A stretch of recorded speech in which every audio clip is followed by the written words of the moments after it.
సాధారణంగా సోషల్ మీడియాలో attractive offer డిజైన్తో అడ్వర్టైజ్మెంట్ చూస్తే చాలు ఏం ఆలోచించకుండా షాపింగ్ చేస్తుంటాం. చివరికి డెలివరీ అయ్యాక ప్రొడక్ట్ క్వాలిటీ లేదని, ఒక వస్తువు ఆర్డర్ పెడితే ఇంకో వస్తువు వస్తుందని బాధపడుతుంటాం.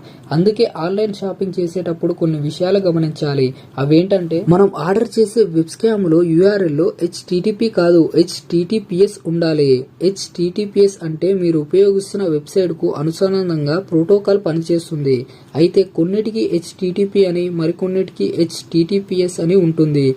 ఈ విధంగా HTTP కంటే HTTPS అని ఉన్న వెబ్సైట్ కు సెక్యూర్ గా ఉంటాయి. కాబట్టి మీరు ఎప్పుడైనా ఆన్లైన్ లో షాపింగ్ చేస్తున్నప్పుడు URL లో HTTP అని ఉండేలా షాపింగ్ చేసుకోవడం మంచిది. ట్రస్టెడ్ యాప్ల్లోనే షాపింగ్ చేయండి. మంచి ఆఫర్లు ఇస్తున్నారని ఏ యాప్ లో పడితే ఆ యాప్ లో షాపింగ్ చేయకండి. ట్రస్టెడ్ యాప్ లో షాపింగ్ చేయండి. లేదంటే మీరిచ్చే వివరాలన్నీ సైబర్ నేరగాళ్ల చేతుల్లోకి పోవచ్చు. ఈ వీడియో మీకు నచ్చినట్టయితే ఒక లైక్